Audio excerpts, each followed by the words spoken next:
So here we go. Bob, thank you so much. Such a pleasure having you here. Pleasure is mine. Thank you. How have you been today?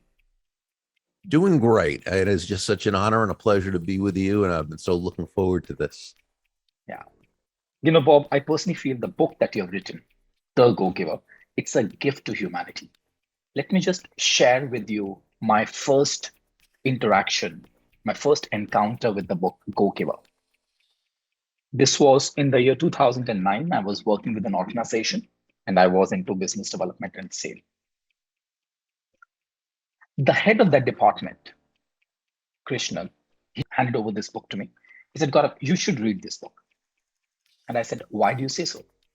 He said, I've always seen you chasing and running after business. Uh, every time when people come to you, you're only concerned about business. In the morning at 8 o'clock, you're working. At 10 o'clock in the evening, you're working. He said, I believe this could be a game changer for you.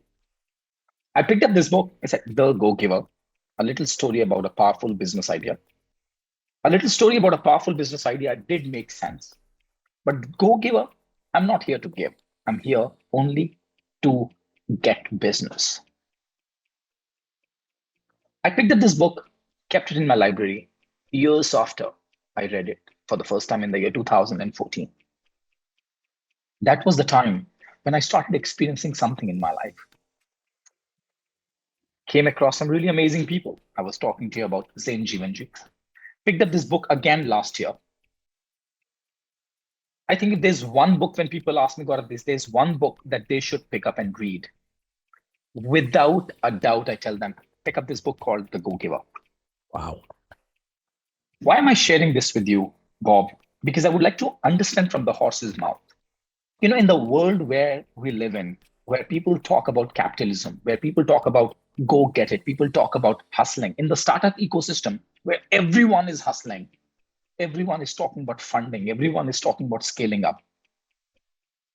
How did you come up with this idea of writing a book on giving? So I think on a larger view, it was that in learning sales myself and starting out as that person who was, solely on technique and make the sale and this and that and here's how you do it, but also and not having a lot of success in that regard, but watching the people who were very, very successful, sustainably successful, who made a lot of money and made a lot of friends and felt great about themselves. I saw that there was one main characteristic, that their focus was always on how they could serve others. Now, this does not play with everything that we learn from the world around us, that we see on TV or in the movies with the greedy business person who steps onto. It's a big world. There are all types of people out there. Some who do things that we don't wish. But in a world in which that most of us operate in, that where others are not forced to buy from us, right? They're not going to buy from us because we have a quota to meet. They're not going to buy from us because we need the money. And they're not even going to buy from us because we're a genuinely nice person. They're going to buy from us because they believe they will be better off by doing so than by not doing so. It actually makes sense that that salesperson or that entrepreneur who can focus on bringing immense value to their lives, that's the one who creates the environment for that sale to take place. Now, the neat thing about it, the great thing is twofold. One, when you operate that way, looking to bring immense value to others, you make more sales and you earn much more money. The second aspect is it feels so much better. Because I think we are built as human beings, okay? Despite what the world tells us, as human beings, we're built to want to make a difference.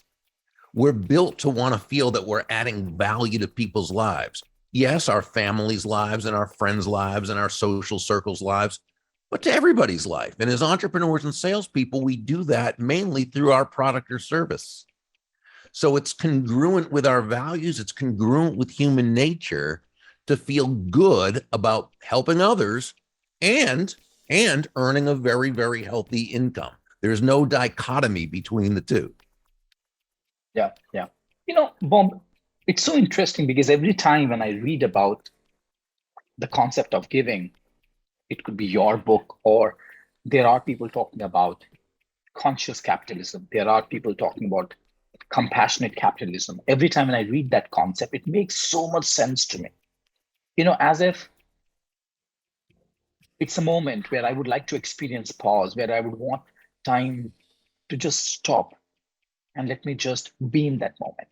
And the moment I go out and start interacting with people, something shifts because the context that we live in, the context does not support the concept that we are talking about, that human beings are wired for connection. We are wired to contribute to the lives of the other people. So, how do you deal with that dichotomy, which is intrinsically you want something, but in order to survive outside, you are expected to behave in a certain different way? Well, I would ask the question, who's asking you to behave in that way? If it's the company that's saying you must go out there and just get the sale no matter what, well, if they're wanting you to be dishonest about it, then you can't work for that company. Right. But even let's put that aside and say they're just very numbers focused, they're numbers driven. Okay. Well, first, you've got to decide if that is congruent enough with your values that you can sell that way. But I'm not telling anybody to quit their job. Okay. What I'm saying is this: if you want to bring in the numbers, you're only going to do it through adding value to another person. Again, you've got to keep in mind, nobody's going to buy from you because your boss wants you to produce the numbers. Okay. They're going to buy from you because they believe it's going to be of benefit to them. Now, I think more and more companies are recognizing this, but not all are, right? And I can't tell you how many people have told me that when they were starting in their business, and this is even before they read The Go-Giver, and they were looking to bring their focus was on bringing value to others, and their boss said to them, "You'll never make it in business if that's your focus. It's got to be on the money. It's got to be on the dollars. It's got to be on getting the," and they didn't do it that way, and then they went on to have wonderful, immense careers where they made a ton of money by doing it this way. So again, there's nothing about this that is incongruent with human nature. Again, people aren't buying from you or from me because we want them to. They're doing it. But remember, money is simply an echo of value, right? Money is simply an echo of value. It's the thunder to value's lightning, which means the focus must be on the value you're providing them. When that happens, the result is money, right? Money is a natural result. Now, let's talk about the terms capitalism, and then there's the conscious capitalism, which was John McKay's from Whole Foods. It was his organization. Compassionate capitalism. I love those, except for I don't even think it's necessary to put those disclaimers before it, if you will, or though disclaimer isn't the right word, but saying like it's almost as though capitalism in itself isn't good, so you've got to put compassionate, or you've got to put no. If you really look at what capitalism is good. Why? Because capitalism is based on free choice. True capitalism. I'm not talking about the cronyism or the corporatism, where I don't know about in your country, but in my country, we've got a lot of big conglomerates and special interests that they buy through their lobbyists in Congress. They buy special favors, privileges, and but right through their, that's not capital. That is not free market capitalism. That is cronyism. But true capitalism is when everyone is allowed to buy, sell, and trade, right? However they see fit, providing, of course, they don't commit force or fraud. That's not that, right? But other than that, people are free to trade. So in other words, if you have something to sell and someone wants to buy it, it's between the two of you, right? And again, the only way they're going to buy from you is how? If they feel that they're going to benefit from doing so, that they want your product, service, and experience more than they want the money. So they're willing to trade that for you, with you. Yeah. That's beautiful. That's capitalism. And and capitalism, to the degree that capitalism, free market capitalism, has been able to operate without government interference and from everybody, right? it's brought tons and tons of people out of poverty. It's increased wealth for the masses. Now, do we have a long way to go? Yeah, but I'll tell you what, it's not capitalism's fault. Where Mm, you see poverty and you see horrors and the horrors of life, people being poor and not having that's not because of capitalism. Typically you look back and that's because it's a brutal dictatorship, or it's a mm, government that has their hands in so many fingers and there's so much cronyism that it keeps, that's what keeps people down. So mm, mm. we never have to make an excuse for capitalism. What we need is more capital. We need more free market capitalism where people have choices. And, that's what really lifts. And that's really, in a sense, what the Go-Giver's about. Yeah. In fact, You that's a got to earn shift. the people's right. Yeah, that's a shift in my perspective. What you're talking about right now, that capitalism is not bad. It's what we are doing about that. If we are forcing, that's where it's taking a Right. detour. Right. Exactly. Yeah. Force is not capitalism. That Bob, it's right. when did you come up with this concept? That what was the moment in your life where you said, hey, let me just take a pause here.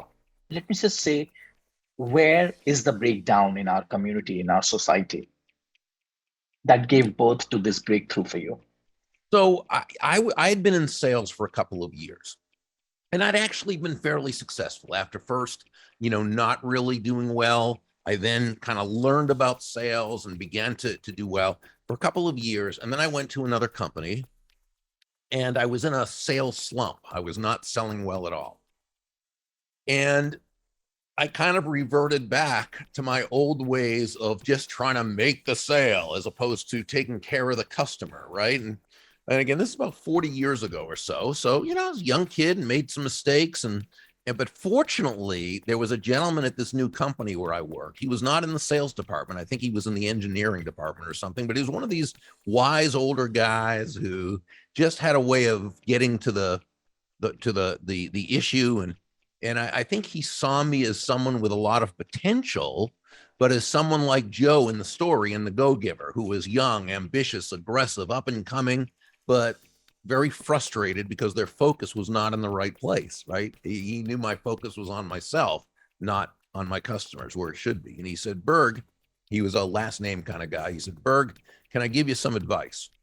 And I said, yes, please do. I need it. And he said, if you want to make a lot of money in sales, he said, don't have making money as your target. Your target is serving others. Now, when you hit the target, he said, you'll get a reward. And that reward will come in the form of money, and you can do with that money whatever you choose. But Mm. never forget, the money is simply the reward for hitting the target. It's not the target itself. Your Yeah, target is serving others. I think that's And what the law of value is all about. yeah, oh, exactly, Yeah, absolutely. And of course, I wouldn't write about that till 20 years later when John David Mann and I, wrote that, but 25, 30 years or whatever it was, yeah. when John and I wrote that book. But that's the law of value right there. Mm, mm, mm. You know, as I said, that I'm 200% in sync with that. But how do you deal with people who are always there to extract value from you, who are always there to get something from you, and they don't have this concept of go giver Right. philosophy in their life? Sure. A friend of mine, he tells me that how to deal with people who believe that they have picked up a subscription model and they're here only to extract value from you. Sure. So how do you deal with those people if you're a go-giver? Are you going to get taken advantage of? Yeah. No. Yeah, no, you're not gonna, not if you don't let yourself. Being a go-giver has nothing to do with being a doormat. It has nothing to do with Hmm. being self-sacrificial. It has nothing to do with being taken advantage of. It simply means you understand that when you place your focus on others, they're much more likely to want to do business with you and so forth. Now, just because that other person doesn't see life that way doesn't mean you have to buy into their way of doing things. So what you're going to do is you're still going to provide value to them, but you're certainly not going to put yourself in a position where they can take advantage of you. So you're always going to kindly and tactfully and diplomatically make sure you've set your limits, your boundaries, and you respect your own boundaries and you insist that they respect yours. But again, you do it tactfully. So if this is a person who they've hired you to do a certain job, but they're trying to get you to do more than you should be doing, and it's inappropriate what that for you to be doing that. Then you'd simply say, I appreciate you asking. I believe if you look at our agreement that we had, it said that my job to fulfill is doing this, and that. Now, if you would like me to do some of these other things, we can discuss that and maybe talk about an increase in fees and see if that's something that would work out, if you want to do that. Is Yeah. that what you'd like to do? And the person says, well, no, it's okay. But so we're not just, giving into someone because we're a go-giver. No, we're providing them immense value, but we're still respecting ourselves and our boundaries. That's what Brené Brown talks about, the concept of vulnerability, and yet making sure that you have your boundaries well constructed, Very right? true. So that it does not interfere in who you are as an individual. Exactly. Bob, I do understand that being a go-giver, and you spoke about the law of value, where you are adding value to the other person, you are adding value to the department that you're dealing with, you're Sure. adding value to the organization. I'm assuming it's a behavior, right? In order to live with this behavior, what kind of mindset shift which is required? Because there are people who are born and brought up in a context where they've got scarcity mentality, Mhm. right? From a scarcity mentality, you cannot be a go-giver. How Right. to align that? Well, that's where teaching, mentoring, helping, coaching comes into play. But you've also got to have a student who is open to it, right?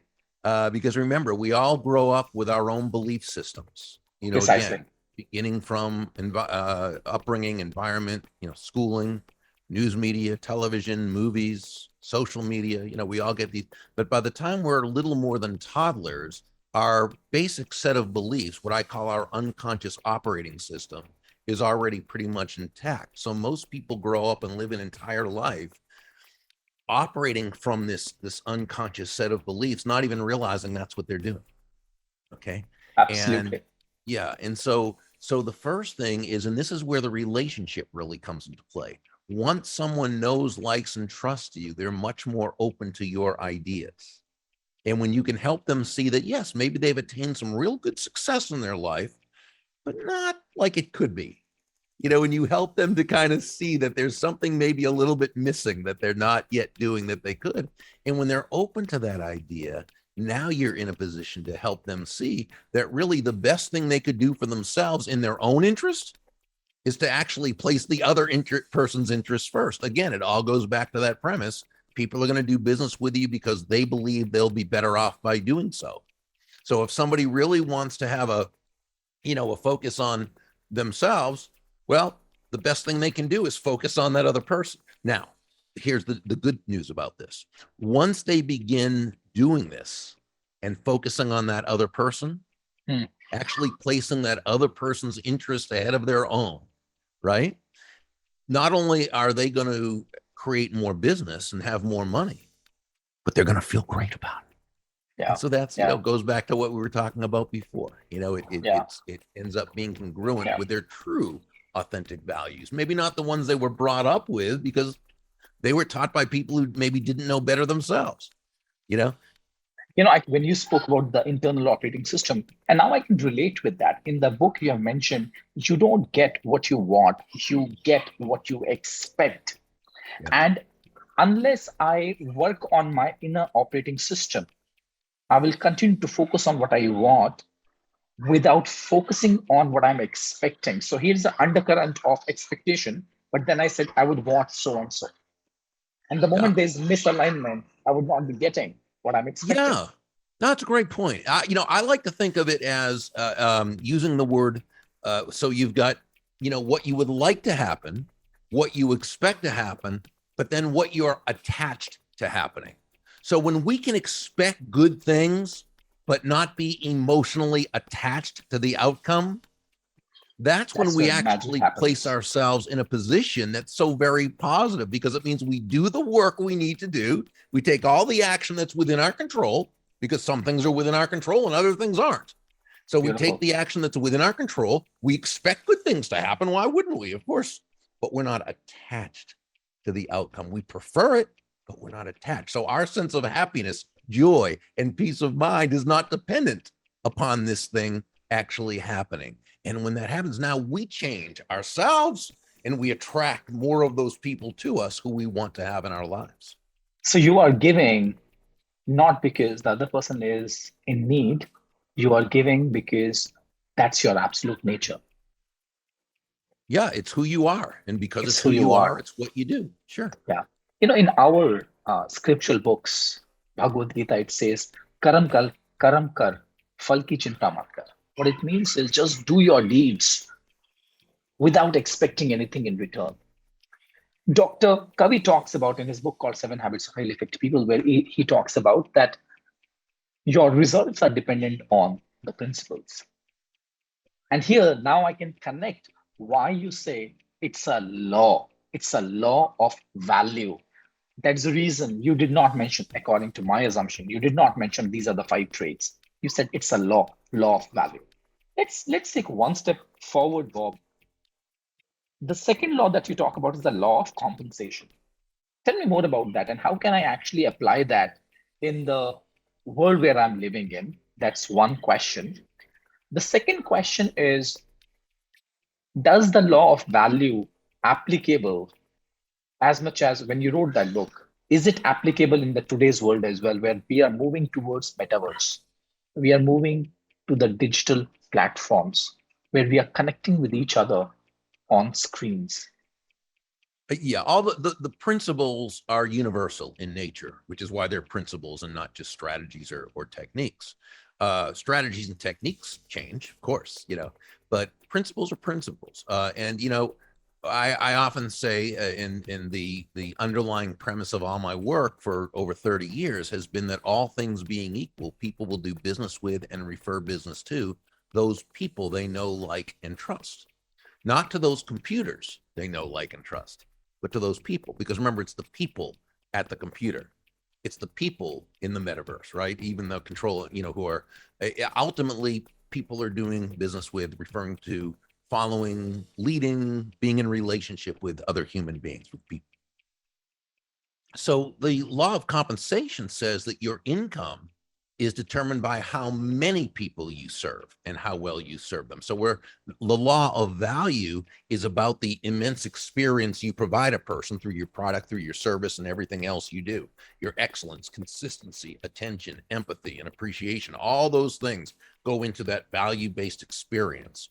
Law number 2 says the more people whose lives you touch or impact with that exceptional value, the more money with which you'll be rewarded.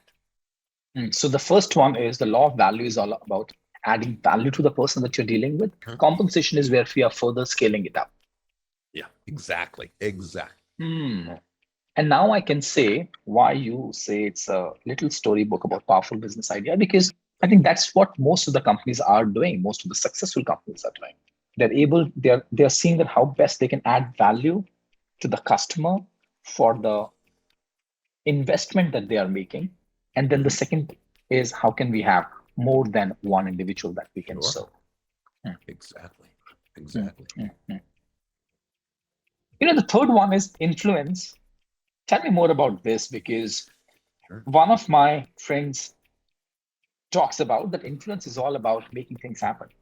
It's about leverage. It's about making sure that you can get the work done through other people, through other resources that you have. What's your take on that? What is the law of influence? So the law of influence, which is law number 3, says your influence is determined by how abundantly you place other people's interests first. Now that sounds really, counterintuitive. But again, when we say place other people's interests first, we don't mean at your own expense. We don't mean you're supposed to be a martyr or self-sacrificial. It's, again, understanding that know, like, and trust, right?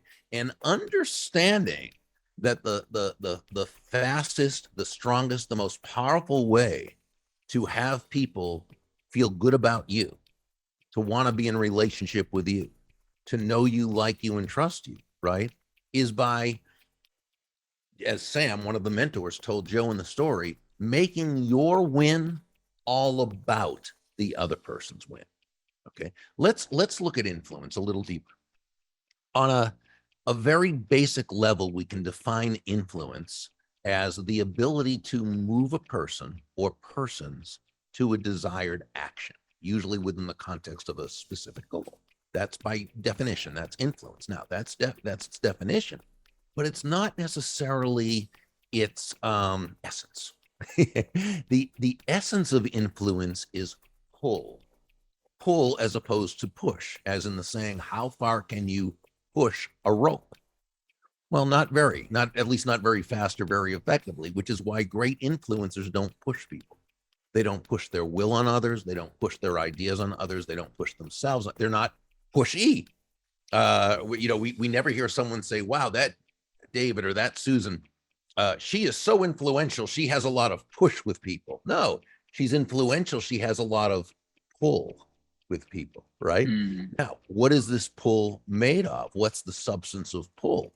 Well, this is where the genuine influencer focuses on the benefit of the other person, right? Mm. How does what I'm asking this person to do, how does it align with their goals, with their needs, with their wants, with their desires? How does what I'm asking this person to do, how does it align with their values? What problems am I helping them to solve? How am I helping them to accomplish their goals? How am I helping to make their lives happier and more fulfilling? Now, when we ask ourselves these questions thoughtfully, intelligently, genuinely, authentically, not as a way to manipulate another human being into doing our will, but as a way of building everyone in the process, now we've come a lot closer to earning that person's commitment to our idea. That is influence. Bob, while you're sharing that, a word that is resonating with me, and I love that word, where you have spoken about connector in the book several times. Hmm. Now, here's the question. Every time when I would want to put other person's interest above my interest, and I'm nowhere saying me sacrificing anything, but there's an inner voice that says, what if the other person gets more than what you have? There's an other inner voice that will tell you, what if he grows more than you? His circle of influence expands more than yours. How do you deal with that inner voice? Because that Uh, could be really nagging. it's a wonderful thing. That's what we want. You always want to help someone else build. That's not, and again, it's not at your own expense, but they're happening to build even bigger than you. That doesn't hurt you. In fact, if anything, it helps you because you probably have now influence with their group because they appreciate you. But even if not, the fact that they've grown takes nothing away from you. We don't want to compare ourselves. We don't want to live on the competitive plane. We want to live on the creative plane. Now, I love knowing from people and hearing from people that they read The Go Giver years ago and that their business just is going amazing. And I know they're earning more money than I am. I do well, but they're doing really, really well. I love it. To me, it's the greatest compliment. It's wonderful. It means that my idea, John's and mine, my co-author, it means it influenced someone to be able to create so much value in their world that they have done immensely well.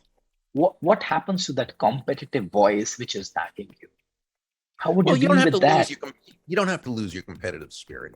There's a time and place for everything. When we play sports, okay, if you play cricket, you're competing.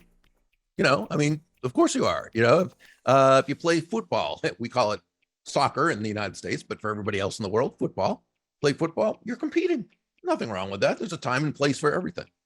Mm. But we want to live on the creative plane. We Mm. compete when it's appropriate, but really what we want to do is we want to create. And what are the few ways to build on the influence? What are a few ways? The best way to build an influence is understand this, that when you want to bring value to others, Mm. it's understanding that value is always in the eyes of the beholder. It's what they believe is of value, not what we believe they should think. Remember, we all see the world from our own set of beliefs, so we all Yeah, value yeah. different things. So I often tell people, the difference between price and value. Price is a dollar figure or whatever currency, someone has, right? Whether it's the Yeah. pounds or the peso or the yen or it doesn't matter, or the euro.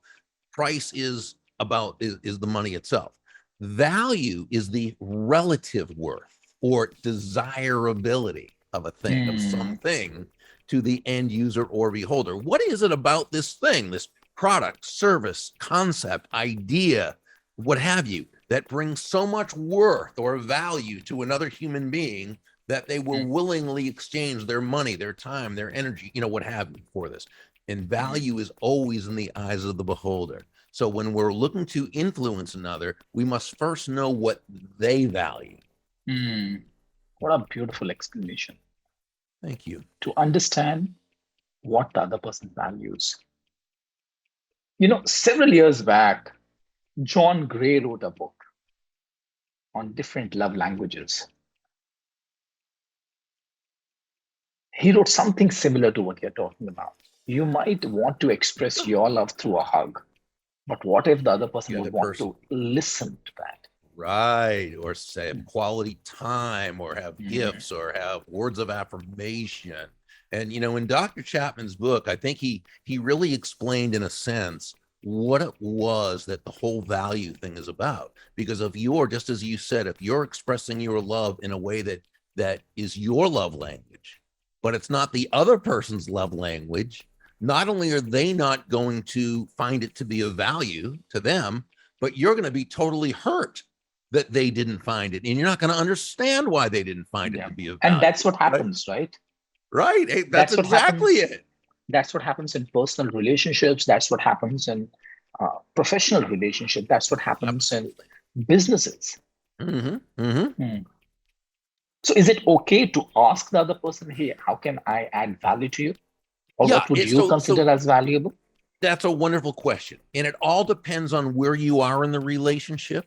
It depends on, you know what I'm saying. So it might be that you can do some research on this person as well, and you can find out some of their likes. What do they say online about their family or their recreation, or what charities are they involved in, or different things that you can kind of be able to focus on a little bit.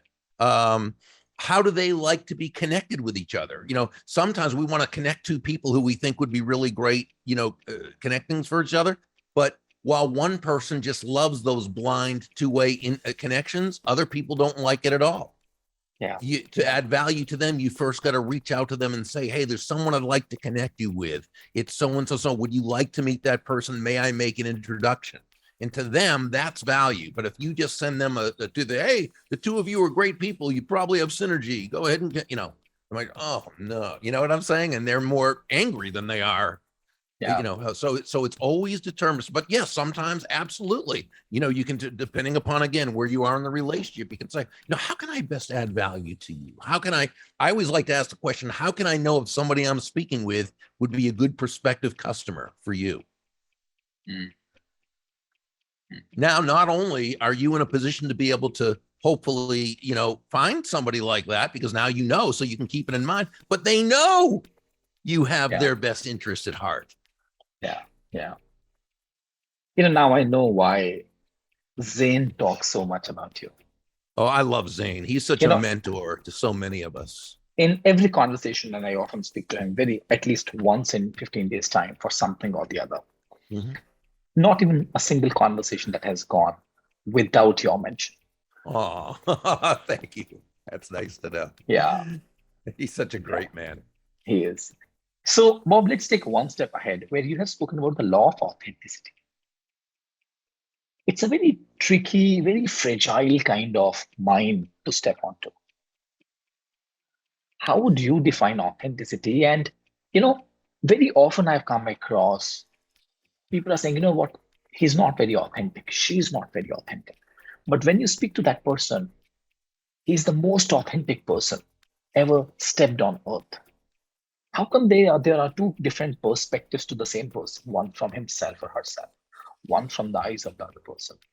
So, Well, remember, we all come from our own set of beliefs. So a person's always interpreting another person through their own eyes and their own set of beliefs. So very quickly, I define authenticity as acting congruently with your values. That's it. It doesn't mean you can just say whatever you want. It doesn't mean you can just let it all hang. It doesn't mean you can, no.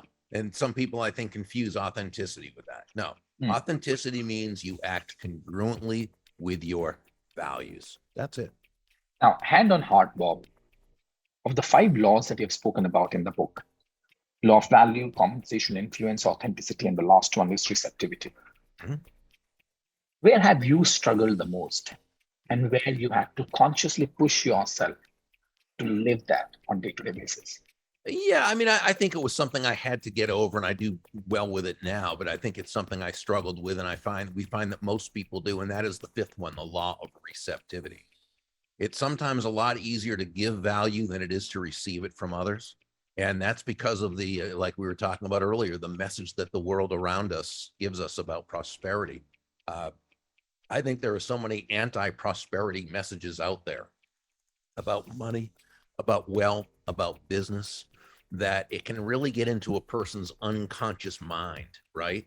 And and because of this, they're not even aware of it. They can push away and sabotage their own prosperity at times. So I think we have to understand that receiving is just the other side of it's the same. Giving and receiving are simply two sides of the very same coin. They're not opposite tasks. I like to do it like this, and I think this is the most simple way. We breathe out, we also have to breathe in. It's not one or the other. We breathe out carbon dioxide, we breathe in oxygen. We breathe out, which is giving, we breathe in, which is receiving. If we As continue long as we to keep give, that in mind, right? yeah, if we continue to give, that will be the end of all. If we Yeah. continue to receive, that will be the end of all. Exactly. Yeah. Mm. And as you receive, you have more to give. And as you give more, you receive more. And as you receive more, and that's that delightful cycle of success. So we don't want to do one and ignore the other or downplay the other. But we Mm. know it starts with the giving, right? This is laws of nature. We plant before we harvest. We sow before we reap. We give before we receive. Mm. But when we give and we touch the lives of many and we place their interests first and we act congruently with our values, Mm. now we've created that what we call benevolent context for your success. And as that happens, you've got to be able to allow yourself to receive with gratitude. Well, what do you think, since we are talking about we need to receive that with gratitude? All these five laws come easily to few, and few people struggle to live from that space. What do you think? What comes in the way for an individual to operate from this space? Oh, well, I mean, human nature, what we learn, how we grow up, and the messages we receive from the world. Um, we've got to be able to work through those. And that's why, continual reading, listening, studying, talking with people, being willing to listen to other ideas, really learning how to think instead of what to think, Mm. and questioning our premises. It's Mm. asked, well, why? Why does this person say this? Or why, when people say something like, oh, people with money are all greedy or something like that, well, why does that person say that? What is it in Yeah. their experience that makes them feel that way? Are all people greedy? Is every single person who's wealthy, are they all greedy? Or do some of Yeah. them, did earn their money because they were so giving? Or do somebody, I mean, again, really all? So let's question our premises. And we do that within, well, won't people, if I do this, people will try to take advantage of me. Everyone will. Really? Everyone will?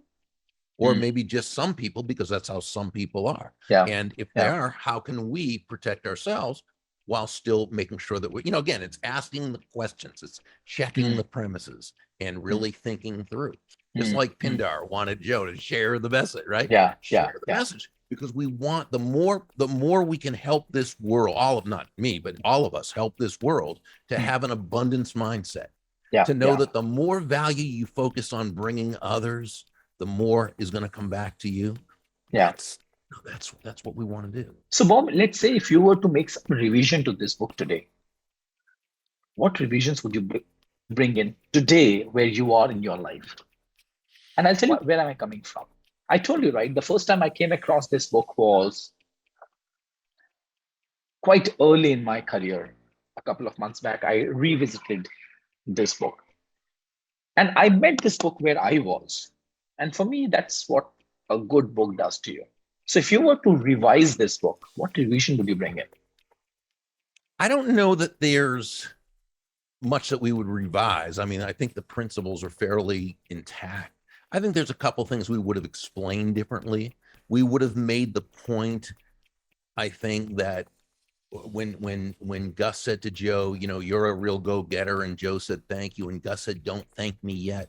I think people interpreted that to mean being a go-getter is not a good thing, whereas being a go-getter is a great thing. We want people to be go-getters and take action. We want them to take action while focusing on being a go-giver who adds value to others. We would say the opposite of a go-giver is a go-taker, not a go-getter. Mm, I would have mm, mm. liked, we would probably revise that. And Yeah. where Sam told Joe that, you know, forget about 50, or he said, forget about win-win. Okay. You know, and what we really meant was not forget about win-win. Win-win's a great thing. But what he explained to Joe, which most people didn't get, is that people say win-win when Yeah. what they really mean is I want to win even if you lose. And so we Mm, would explain that more. But again, in a parable, sometimes there's such limited space because it's a short story, I but that's still understand. no excuse. We would make those two Yeah. explanations. Thank you so much, Bob. As I mentioned, this is definitely a gift to humanity. Oh, thank you. Definitely one of my top three books to visit, revisit. And thank you so much for being I who can't you tell are. you how that means so much to me. Thank you so much. I love the work you're doing, and just I just send you continued blessings and stratospheric success. Thank you so much. Thank you so much. You have a wonderful day ahead, and I'm sure we will connect again.